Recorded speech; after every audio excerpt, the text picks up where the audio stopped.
Ladynoir Nation, are we still breathing? No, like, are we okay? Are we still functioning? Blink twice if you need help. Do we need therapy? Because I need therapy right after that episode.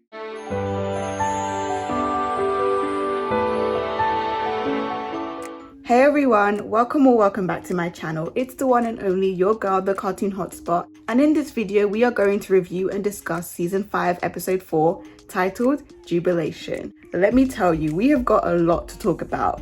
And yes, don't worry, I got your back, don't worry. I will 100% be analyzing the symbolism of the rain and sunset scenes from this episode, because I know you guys love this analysis as much as I love discussing them. If you're interested in my thoughts, then stick around, give this video a thumbs up, and for new viewers, be sure to subscribe and hit that bell button for post notifications. Without further ado, let's begin.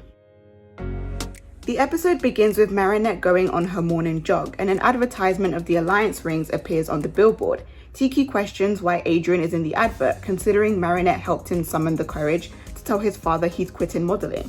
And Marinette explains that it's a digitized version of Adrien. Then the pair spot Mr. Damocles playing superhero and trying to save a cat, but when he almost injures himself and falls, a fake Ladybug appears and saves him. Marinette immediately recognizes the girl as Jacqueline, a former schoolmate of Marinette who is now in high school. Marinette runs home, quickly changes out of her jogging clothes, and then tells her mom she's going to the paint store to get some supplies for her. Little side note, I actually love how Marinette rides her scooter now, like she's so cute. Slay girl, slay. Anyways, Marinette arrives at the mall where Jacqueline works at a paint store, and she tells Tiki that she has to convince Jacqueline to stop impersonating Ladybug because it could put her in danger and Monarch could target her. Marinette attempts to try to get Jacqueline to confess without compromising her own superhero alter ego, but the conversation steers off topic when Marinette notices Jacqueline has an alliance ring. I'm not really going to talk about this too much since it's not important, at least in my opinion, but basically the alliance rings are like a personal helper. Whilst the two of them are talking, Mr. Damocles is walking around the store and overhears their conversation. Marinette goes on a rant about how pretending to be a superhero can be harmful because ordinary civilians don't have superpowers, therefore are more vulnerable, and if anything bad ever happened to them, it would add more stress to Ladybug and Cat Noir because they'd have to be the one to clean up the mess. Jacqueline argues back and says sometimes you have to step in to change things in life and make the world a better place. Then Mr. Damocles accuses Marinette of being jealous that she isn't a superhero, and she claps back by saying that she's very happy being a normal girl with a normal life, and so should everyone else. And whilst Marinette was trying to hide the fact that she is a superhero, I really do feel like she meant what she said, but also wishes to just be a normal girl. Jacqueline and Damocles don't understand what it truly means to be a hero. It's not all fun and games. Most times it's a burden, and Marinette is frustrated that she can't express how she truly feels, and nobody will ever understand that being a hero comes with a lot of emotional baggage. Mr. Damocles gets upset and Jacqueline says they'll continue the discussion once she's attended to him. Marinette still has Jacqueline's alliance ring with her and decides to snoop around to see where Jacqueline has been since the ring has a GPS function. Then a news report comes in that the dinosaurs are wreaking havoc in Paris, and Marinette pulls a disappearing act and transforms into Ladybug, but she forgets to return the ring. When she returns, Damocles had already left, heartbroken. She makes up a lie that she forgot to lock her scooter. Jacqueline asks for her ring back, and then the ring states that she covered 135 kilometers in 15 minutes, which is beyond average for a human. So whilst Ladybug was in the air getting dragged around by the dinosaurs, the Alliance ring were recording how far she had traveled. This nearly puts Marinette in an awkward situation, but she states that she might have accidentally screwed up the controls. Gabriel then gets an alert from his end, which may lead him to finding out who Ladybug is. Basically, his alliance ring is connected to everybody else's alliance ring, and because traveling 135 kilometers in 15 minutes is beyond human capabilities, like no human can walk that far in such a short amount of time, he theorizes that Jacqueline may be Ladybug, because only a superhero is capable of achieving such a thing. Also, I just thought to mention that it's like super weird how Gabriel digitized Emily. Like, that just really rubbed me in the wrong way. Just let that poor woman rest. Gabriel transforms and akumatizes Mr. Damocles into Dark Owl and also grants him the power of the Pig Miraculous, Jubilation. Now pay attention to the words Monarch says. I am giving you the power of Jubilation, which will trap your enemies in their deepest desires. Keep the word trap in your mind because I'm going to analyze this later in this video. He targets Jacqueline, but she quickly begins recording their conversation to let Ladybug know where the Akuma is. Meanwhile, at home, Adrien is just laying around bored whilst he plays video games. And I actually want to talk about this. This might be me overanalyzing, but I just couldn't help noticing how messy his room is, and it usually never is. With this analysis, I do have to give you guys a little trigger warning, as the subject of this analysis will be depression, so viewer discretion is advised. I find this short scene super important because in my opinion, it ties back to Wishmaker. Now let me explain. In Wishmaker, Adrien was questioning what he wanted to be because he came to the realization that being a model is not his dream, but his parents' dream. More specifically, what Gabriel wants for him. He quite literally had an identity crisis, and at the end of the episode, he said he'll figure it out because he's still got a lot of time.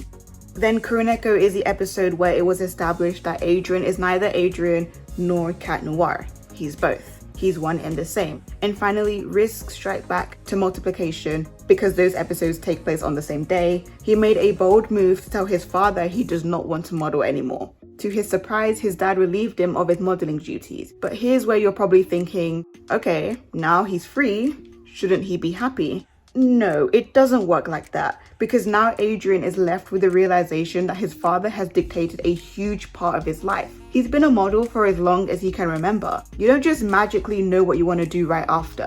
And it's so incredibly hard to find yourself and learn how to be your own person when someone has controlled you for most of your life. So in this scene, we see his room is messy, he's unbothered and bored. We may joke about him being in his depressed era, but it's actually true. At least that's how I see it.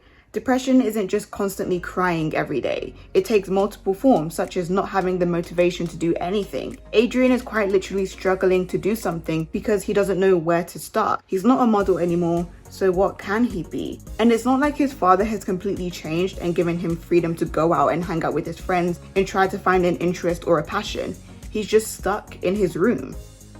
Anyways, Cat Noir joins the scene and saves Jacqueline just in time. When Ladybug summons her lucky charm, she receives an alarm clock, but is confused as to what she's supposed to do with it. At that moment, Dark Owl attacks Cat Noir, and Ladybug saves him. But then they are both hit with the power of Jubilation, and they are quite literally trapped in their deepest desires.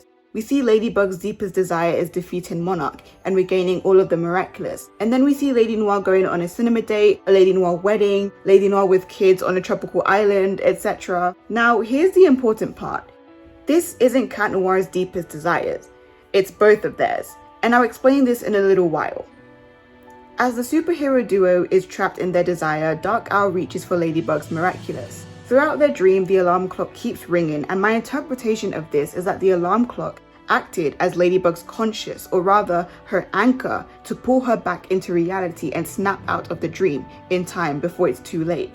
In the final part of the dream, Ladybug realizes this isn't real. She begins to sob and she tells Cat Noir that they have to wake up. Cat Noir tries to destroy the alarm clock, stating that he doesn't want to lose this, and Ladybug responds, "Neither do I, so join me." And the two of them share a kiss. Okay, we got a lot to analyze here, so buckle up. Remember when I said the dream sequence isn't only just Cat Noir's deepest desire, it's both of theirs? Well, the reason it's also Ladybug's deepest desire is because being a superhero, she only has one priority, and that's to defeat Monarch.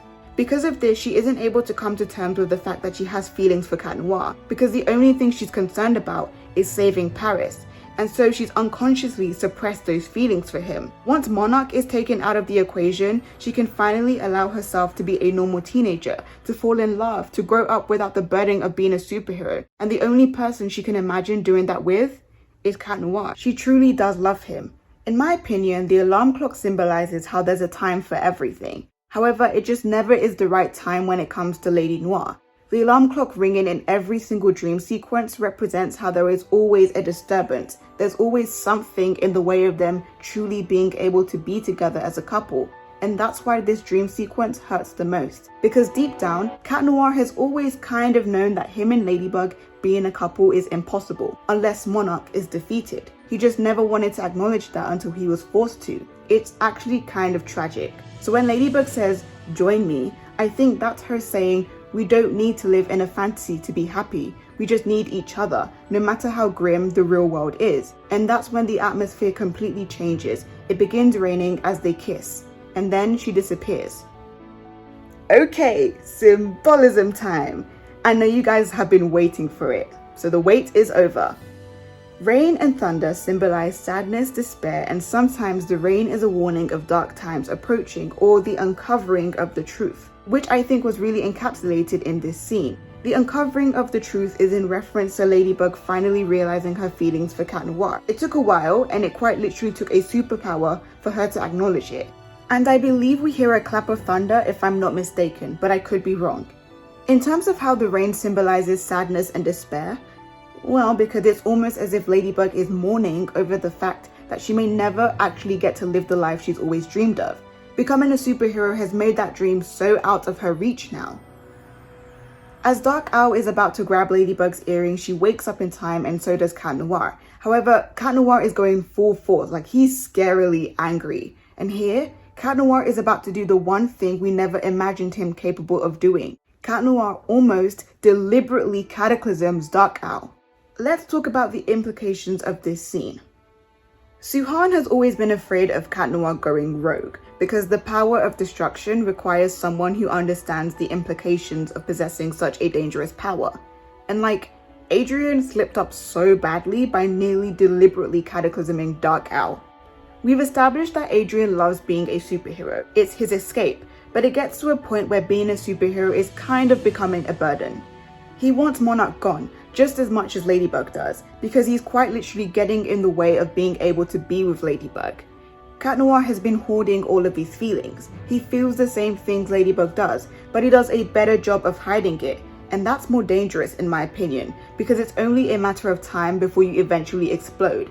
As I mentioned earlier on in this video, Adrien is pretty much depressed. Combine that with not knowing what to do or what he wants to be, with the fact that his father is even more absent in his life than ever, with also the fact that he accidentally cataclysmed Monarch. Yeah, this boy has been bottling up a ton of emotions. And so when he finally got the chance to be at peace, to be happy, in a future with Ladybug without Monarch, he realized it was just a dream. And he finally snapped and unleashed his anger. Because he's just a kid too. But the reality is hitting him that a lot of his wishes aren't possible until Monarch is eliminated. His biggest fears are becoming more and more real, and that hurts. And yes, he felt extremely guilty cataclysming Monarch, but the thing is, once you've done something, it becomes easier and easier to do it again, and you don't even realize you were doing it. So I don't want anyone thinking, oh my gosh, Cat Noir is a cold-hearted murderer. Just think of it as he's a kid who had had a mental breakdown and nearly made a grave mistake. Let's take this one step further though, and to understand where we're going with this, let's first establish what the miraculous actually means and what they stand for. Aurora on Rose on Twitter gave this brilliant analysis, and I thought to share it in this video. So follow her on Twitter because she has so much more analysis you can find there. Obviously, the miraculous is power. In the right hands, that power can flourish and thrive, but in the wrong hands, it can literally destroy the universe. Every miraculous is equally good as it can be evil.